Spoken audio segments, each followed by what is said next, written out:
How's it going, everybody? This is the Nitty Gritty. My name is Chad. With me, as usual, is Leonard. This is a show about wrestling, and we are returning to our Spotlight series, basically where we take a talent or a faction or something to that effect and examine it. And usually we do some of the lesser known wrestlers or factions, ones that you won't necessarily hear on some of the more popular podcasts. And this one involves Mr. Cody Rhodes. What a road he has had to getting to this moment. Say what you will about his neck tattoo, but he has had quite the road to this moment. He has been roads to the top, if you will. Yeah. He's run the gamut of gimmicks and ideas, from Legacy to Dashing Cody Rhodes to Team Rhodes Scholar to the Brotherhood, and finally Stardust, which leads us into who we're covering this week, which is Cosmic Wasteland. And they were not. My wife doesn't know anything about wrestling. She always asks me what we're doing, and I told her earlier today we were covering a stable called the Cosmic Wasteland. And right before we started recording, she said, "Was it that you guys are doing tonight, Toxic Sludge?" Yeah. I was like, yeah, more or less. That says it all. That says it all, though, doesn't it? Yeah. And let's just get this right out of the way. So, Cosmic Wasteland involved the Ascension, Connor and Victor, and Stardust forming a group together. And the matches that I saw, they were not introduced as Cosmic Wasteland. And no, that is a problem right off the bat, I would say, because if you want this to be a group, and all signs point to that, because eventually they're dressing in the same colors. That didn't happen right to start with, but eventually Stardust had red in his outfit to match them. You would want them to be announced together or have a theme music together. They just kind of, sometimes they would come out to just Stardust music, which annoys me to this day. And sometimes they would just come out to their own separate music entrances. So it was, but let's just kind of jump through the weeds here, Leonard, and ask, do you think there was a chance for this faction to succeed? Not at all. Yeah, I think it smacks of, we've got these guys that we don't know what to do with. Right. And their gimmicks are semi-adjacent. That should have been on a t-shirt for them. We're semi-adjacent. Yeah, the Ascension being kind of a post-apocalyptic Mad Max Road Warrior knockoff kind of thing. Correct. And Stardust being crazy spaceman, again, future sci-fi. I think that's the through line that they decided to connect them with here. Yeah. And what I think is also telling is, like, I looked, I Googled YouTube and all this, and I couldn't find really any interviews or any other podcasts, and there might be some out there I just didn't run across, of people talking about the Cosmic Wasteland. Now, I found Cody talking about the Stardust gimmick, and now he didn't like the Stardust gimmick. Right. But nothing about Cosmic Wasteland specifically. And I think that says a lot. Also consider the fact that they weren't around that long. I believe it was from about September of 2015 to February of 2016, I think, was the last I was finding some matches. And so let's talk really quickly about what preceded this. Now, Stardust was around before Cosmic Wasteland was a thing, obviously. He had been feuding with his brother, Goldust, after the Brotherhood, quote unquote, broke up. They had a feud, which led to a match at Fastlane of, I guess, 2015. And then they, as it's written on Wikipedia, and I suppose this is accurate, they tried to kind of evolve the Stardust character into somewhat of a comic book villain, because they had him feuding with Stephen Amell from the show Arrow, which was odd. Like, I think, what did they changed the name of his finishing move to Crossbow Rhodes or something like that. I don't even remember that. But they changed the name of his finishing move to to kind of poke Yeah. Stephen Amell and Arrow. And it's Now I did find there was, to interject, I did find a Cosmic Wasteland promo for Batman Day. yes, I saw that as well. Yes, where they're kind of talking like, well, first Cody Rhodes is like name dropping some like three random Batman writers.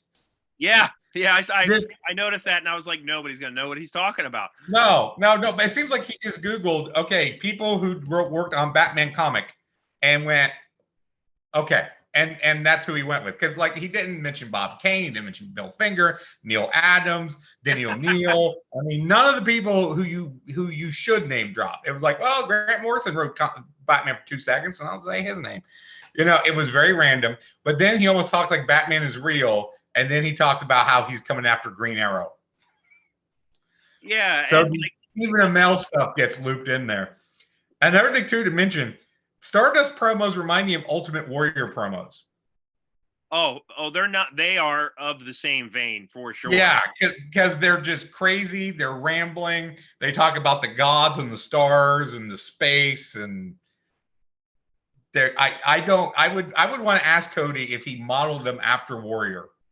I hope not. But or he just went, nope, never thought about it. But now that you say that, what's interesting is that they gave him this high-profile, celebrity feud to run with, while at the same time clearly not having anything else invested in this gimmick, and clearly just wanting to kind of push him down the card.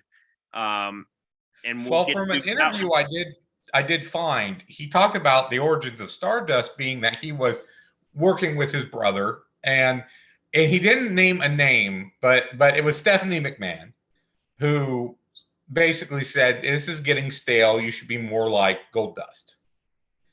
And that's where the Stardust character came from, even though it was something he did not want to do. Right. And how originally it was kind of, the character designs were very cool. It was like silver and black, and he kind of looked like Quicksilver from Marvel, and he liked that. And then it just kept getting kind of tweaked and tweaked and tweaked and narrowed until he was a mini-me Goldust. Right. And one thing, let's say here before we go on, he didn't like the gimmick, but he certainly did commit to it. That's what I was going to say, because in the past, if you listen to Bruce Pritchard or some of these other guys who say, oh, well, if Terry Taylor had just committed to the Red Rooster gimmick, he could have gotten it over. Whether that's true or not, you can't say that Cody Rhodes didn't commit to this gimmick. It was stupid, but he tried to make it work. He really, really did. So why didn't it work? Well, because it was dumb. And no matter how much, this is what's not said sometimes. Oh, you can get anything over. What's not said is, if a gimmick is this dumb and is just a clumsy, lazy retread of the Goldust character, the fans are going to see that, and they're not going to, embrace it as maybe the WWE creative wanted them to. Anyway, we just wanted to go over what kind of preceded this, and Leonard talked about when they started here, but let's get into the bulk of it. So it was on September 3rd's SmackDown that the Ascension aligned themselves with Stardust by attacking Neville before their match, thus forming the faction, the Cosmic Wasteland, or as they are also known, the Astral Alliance. Which I had never heard that term before. Right. The Stardust and the Ascension would have a feud with Neville and the Lucha Dragons. And, they initially won a match over the Neville and the Lucha Dragons, and then kind of got defeated by them in a couple matches as well. It was also around this time that I guess Cody Rhodes appeared at the NXT TakeOver pay-per-view Respect with Dustin to kind of congratulate Finn Balor and Samoa Joe on winning the Dusty Rhodes Tag Team Classic tournament. So this is all around the same time. They would have a match on the Survivor Series 2015 kickoff. It would be the Cosmic Wasteland, The Miz and Bo Dallas against the Dudley Boys, Neville and Titus O'Neil. The returning Goldust, I should say, came back for that. So that's really the bulk of the Cosmic Wasteland story. So let's get into some of the notes that I made here. So I talked about how they entered to Stardust theme music. The promos, you commented on the Batman promo. The promos were stupid. They didn't know what to say. They just didn't know what to say as a group. It would just be rambling and we are the Cosmic Wasteland. And it just didn't make sense. And you can see it on the Ascension's face. Cody Rhodes less so, but you can see it on the tag team's face. And what makes it sad is that anybody who had watched NXT with the Ascension, like they were portrayed as a dominant tag team. They had, I don't know if they're the longest running tag team champions, but they had it for a long time. Like that's how much Triple H valued them. And then it's like they come to the main roster and it's just they don't know, nobody knows what to do with them, and nobody cares, and they just kind of fall into this big, they're just a bunch of big guys with makeup on, so yeah, the promos I didn't like. I'm assuming you didn't like them either. No, as I said, they were very meandering, and the same thing with the matches, and we'll get to those. All the promos and all the matches were exactly the same. Yeah. They all just kind of ran together after a while, and I just kind of got bored with it. And I think there are some promos I didn't watch, and it was just because I just couldn't watch any more of them. The most involved thing I watched, I don't know if you watched it, it was from the Christmas edition of SmackDown. It was Santino Marella's party. And this I kind of liked. It was almost like he was Cody was the Grinch. Yeah. And Stardust came in and stole all the trappings and the decorations for the Christmas party. And then he gets confronted by Neville and Big E. Right. Yeah. And that, I believe, would lead to some sort of match later on in the show of some sort. But that I kind of like, just because Cody played it like the Grinch, and that amused me. But that was probably the promo or the segment that I enjoyed the most for that reason. Yeah, they that might be the highlight of their run. And I should say that like you mentioned, they would have singles matches and matches without being a trio, and they would interfere in each other's matches. So we don't need to go over all of those, obviously. No. So there's a list of their matches on cagematch.net, and I will say this. So I did find the kickoff matches, Leonard, and the only way I found them is by actually looking on YouTube, Survivor Series 2015 kickoff, and then it would give me the full kickoff. And before I get into those matches, let's have a tangent here. I think that the kickoff shows should be on Peacock. And the thing is, that's where I was. No, go ahead first, then I'll say. But go ahead. I was going to say they were on the WWE Network. All that stuff was there on the WWE Network, and now you can't find any of that stuff. And I'm not saying that there's any like unearthed classics on the kickoff shows, but the fact is they should be available somewhere, and this is the only way I found it. So, well, you see, here's the thing, because I was going on Peacock, and I was going to the shows, couldn't find them, tried to search for pre-show, all that, couldn't find them. And I went on YouTube. I basically just put in Cosmic Wasteland, and the only thing that came up were just the promos. So I didn't even think to look for pre-show, etc. So I did not see the two pre-show matches, although I did watch everything else that they wrestled in as a trio, according to cagematches.net, because you can find those episodes on Peacock. You have to hunt and peck for them, but you can find them. Yes, absolutely. And so let me just start with one of the earliest matches, which was a kickoff show. It was the Night of Champions kickoff show, where they faced Neville and the Lucha Dragons, and they beat them. And it wasn't very long. And Stardust gets a lot of time, and it was a pretty standard match. And I think where you see Cody Rhodes in his frustration is when he's in the ring as this character, because you can just see that it's just going through the motions of a match, because the match is just nothing. And he's just, like every time he does a move, like he's just kind of doing it. And that's when you can maybe see the little lack of passion for this character, this gimmick, this faction. And I should add, Neville was the man that Gravity forgot at this time. So I feel like they missed a point of comparison there, and going with the spacey Stardust and Cosmic Wasteland, and Neville, the man who gravity forgot. Maybe that's why they paired them in a feud, Leonard. I don't know. Yeah, there were a few times where I know Rhodes and promos and such referred to Neville as hero, or going against him as hero, and especially in the Christmas segment, he's dressed as an elf. He's short, he's got kind of pointy ears and a big nose. And again, I think that's probably what they were thinking. Oh, he kind of looks like a Middle Earth troll guy. That's close enough. There's another guy that hated some of the stuff that he was given, I'm sure, which is why he's at AEW right now. Yeah. But so the other kickoff match was Survivor Series 2015, and it was an elimination 5-on-5 traditional match, and it was probably the longest match featuring Cosmic Wasteland, about 18 minutes. And what's interesting about some of these kickoff matches to me is that there's a commercial, an ad for the pay-per-view in the middle of the match, and that doesn't make any lick of sense to me whatsoever. Like, you can show the full match. Why are we taking a break for the pay-per-view that's coming up? Why? Like, or just put it in the corner, a little, hey, reminder, pay-per-view's coming up.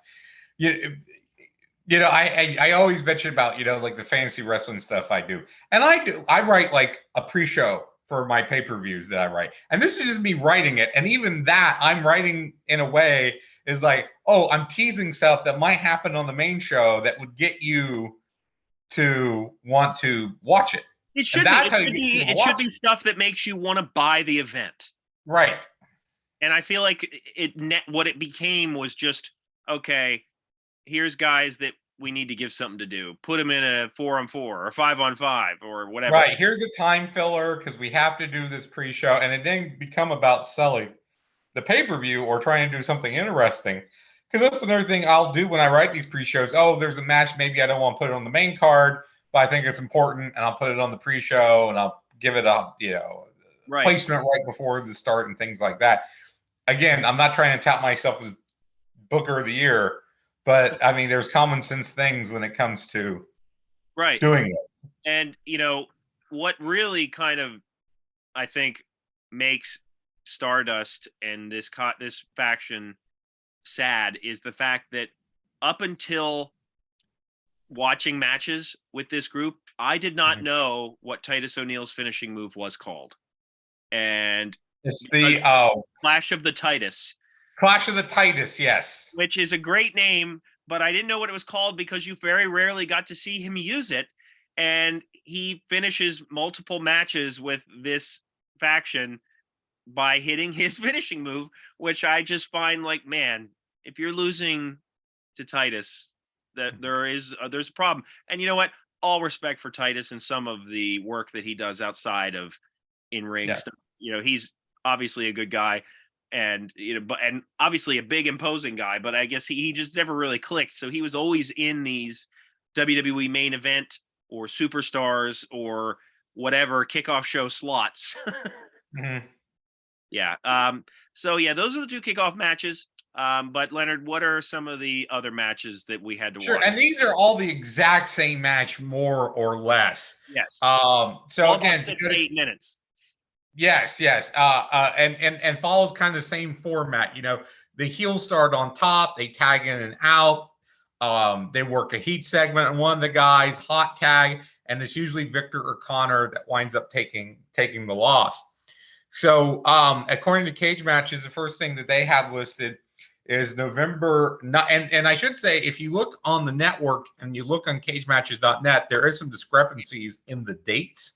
And I think that's because of just the tape date as opposed to air date. Yeah, because SmackDown was taped on a Tuesday at this point and aired on a Thursday, yes. I believe. Yeah. So according to cagematches.net, we have November 9th. These are all 2015. I'll tell you when the year changes. November 9th, we have Ryback and the Dudley Boys defeating the Cosmic Wasteland. We have on the November 17th SmackDown, Neville and the Dudley Boys defeating the Cosmic Wasteland. We have the Survivor Series elimination match you mentioned. We have from November 23rd, And this one I like. This is probably the one I like the most of all of these. Gold Dust and the Primetime Players defeating the Cosmic Wasteland on Raw for November 23rd. Yep. There is then a house show match listed here for December 30th of the Hype Brothers of Mojo Rawley and Zack Ryder with Titus O'Neil defeating the Cosmic Wasteland. Then we're into 2016. There's 3 matches here. January 18th on Raw. Check out this group. Mark Henry, Neville, R-Truth, and Titus O'Neil defeating the Cosmic Wasteland and Tyler Breeze. Yeah, so we didn't mention Tyler Breeze. Tyler Breeze was almost kind of a satellite member. Yeah, thank you. Because he was in a lot of matches with them. And there's another guy that was really great on NXT, and just the gimmick was never going to, blossom on the main roster. But yeah, he appeared with them a bunch. Yes. And then February 2nd, main event, the Primetime Players and the Usos defeated the Cosmic Wasteland again with Tyler Breeze. And then the final match they have listed is from February 9th on SmackDown's Neville and the Lucha Dragons defeating the Cosmic Wasteland. So as I mentioned, they're all about the same type of match with the same type of formula. Yes. I did like, let me find my notes here. The Ryback and Dudley Boys match, I actually did find a little bit interesting because the Dudleys do the feed me more thing with Ryback. And then they do like a triple lariat. They all hit all the other guys with the lariat, and then Victor eats the 3D for the loss. But two, when you watch the next match of them paired with Neville, you can see how much better Neville is as a tag team partner. Right. Yeah. Than Ryback is. And how in the previous match, Devon did the heavy lifting. That they worked the heat segment on Devon, where in the next match they worked the heat segment on Neville, because you're not going to work a heat segment on Ryback. Right. And apparently not Bubba either. But yeah, the only other one that I found interesting was the one with Goldust, just because it involved Goldust. And actually, my initial memories was that Goldust was part of this. But again, he and Cody were feuding or opposite at this time. Right. Because it would just make sense, I guess, for Goldust to be part of this. But that match actually had a bit of a storyline because they kept trying to tease Dusty and Goldust. I said Dusty, but Cody and Goldust. Right. Going against each other, and they didn't really, but Goldust does run into the ring and does a cactus clothesline on Stardust, which gets a nice pop. And at the end, he does the dance with the Primetime Players. Oh yeah, I remember that. Yeah, Goldust does the dance, which is kind of fun. And then the other thing to mention is the weird foursome of Henry, Neville, R-Truth, and Titus O'Neil. They said that was because everybody in that match were going to be in the Royal Rumble. So it was like a Royal Rumble preview. Hey, these are 8 guys that are going to be in the Rumble that aren't going to win.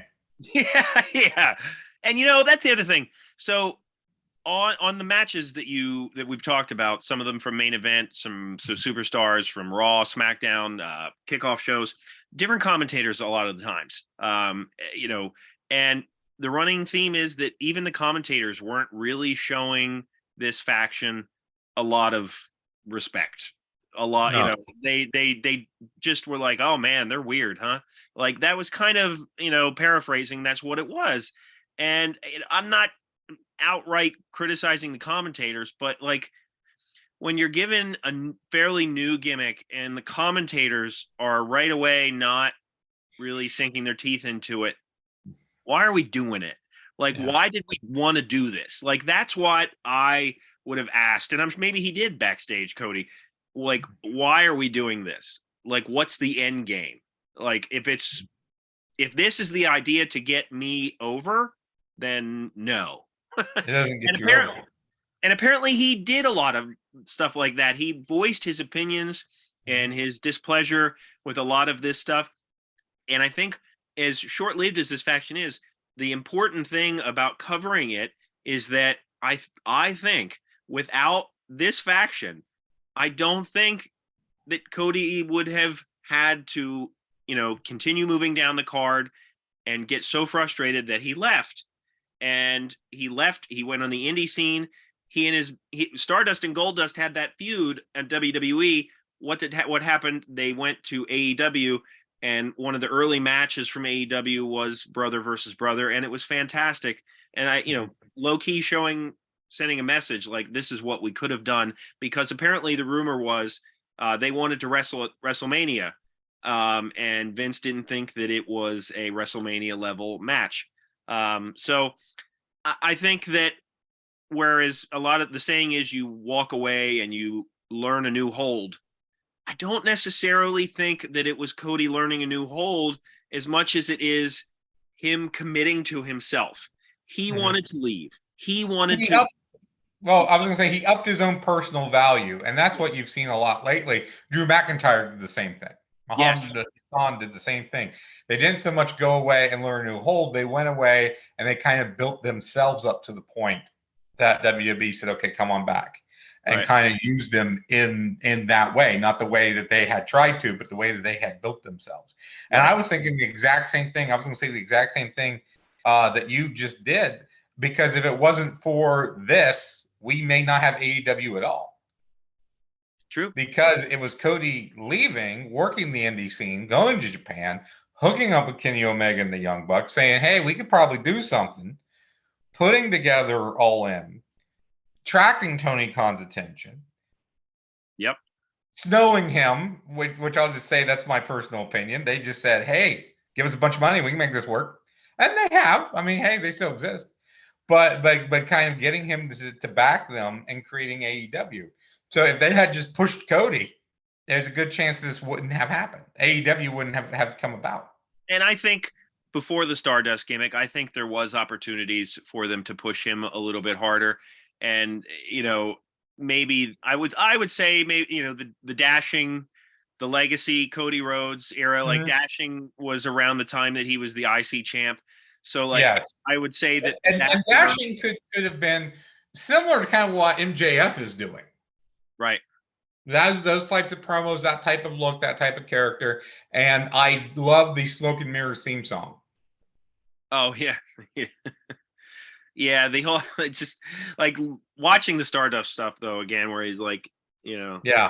Oh, God, yeah, he's got the stars on the hands. Yeah. It's like, oh man, I forgot about all that. And there are times where he feels like he's playing it like the Joker or the Riddler type of thing with the giggling. I would say more Riddler than Joker. Yeah. The giggling and the energy, and it was the old school Riddler from the series. What's that guy's name, Leonard? Frank Gorshin? Yeah. He reminds me more of him than he does Jim Carrey. Yeah.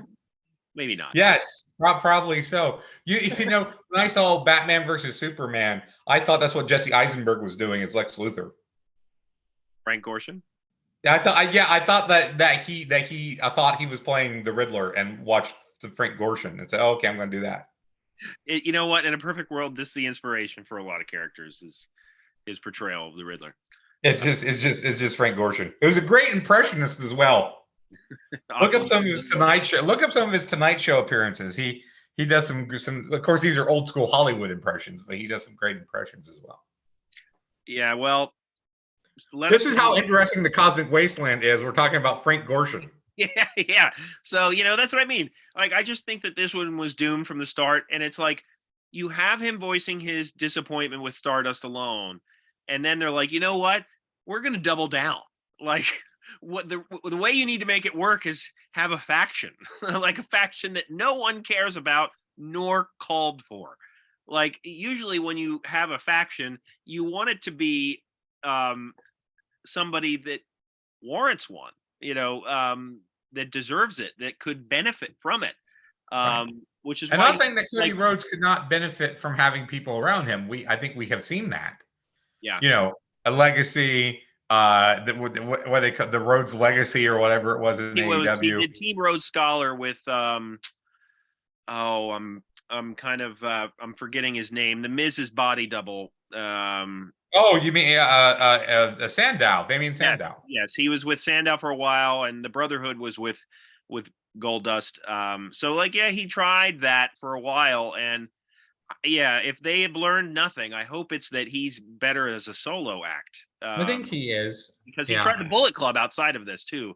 So I think he's better on his own, and that includes Brandy is an on-screen character as well. Yeah, I don't think he necessarily needs a valet. I mean, Brandy's easy on the eyes, but I don't think he necessarily needs her either. Yeah. Let us know what you thought of Cosmic Wasteland. Let us know if there's any T-shirts. I didn't look that up beforehand, so if you see one right now, it's because I found one. But if I would guess not from the time period. People, I don't think anyone would have made one now. I don't think there's no. It's not like they're say like the right to censor that we've talked about and the Blue World Order and some other things. They become kind of cult, like so bad they're good. Right. But I don't think anybody has any sort of nostalgia or cult classic feelings about the Cosmic Wasteland. Right. And you know what? Somebody out there could make it right now. Send those guys some love. The Ascension specifically. I think Cody's fine, but yeah. See, Ascension, are they still working the indies? I know they were at one point. Yeah, I would see their names pop up here and there because I like so many pages and I go to so many indie shows on Facebook. Indie shows all over the country pop up for me from time to time. I know I used to see them working here and there on indie shows, but right. Hey, before we sign off, real quick, who do you think wins, the Ascension or the Highlanders? Oh, I would pick the Ascension there easily. Dude, I think that's a good match, actually. Like, if I was going to that would be a fun match. Both teams in their prime. Yeah, if I was going to an indie show, like not now, but like like in their like maybe around 2015-ish, and that was like a main or a sub main, I would be up for that. I would be psyched for that. That's the thing. Like the Ascension were like a really rough and gun-ho tag team, and like once you get to the main roster, it's like, well, everybody needs to work the same style. Yeah. Well, same thing happens with the Authors of Pain. No, I mean, they pushed them a little bit more at the start, but they dropped off the table fast too. Yeah, absolutely. That's a long list of teams similar. But anyway, follow us at YouTube. Dailies to Downloads, I believe, is still the channel name. But we are also available wherever podcasts are. And check out our other videos, Segment Surgery, Stupid Questions, Random Match Reviews. And again, let us know what you thought of this in the comments section. And for Leonard, my name is Chad. We will see you next week. And Alexa, we'll see you out.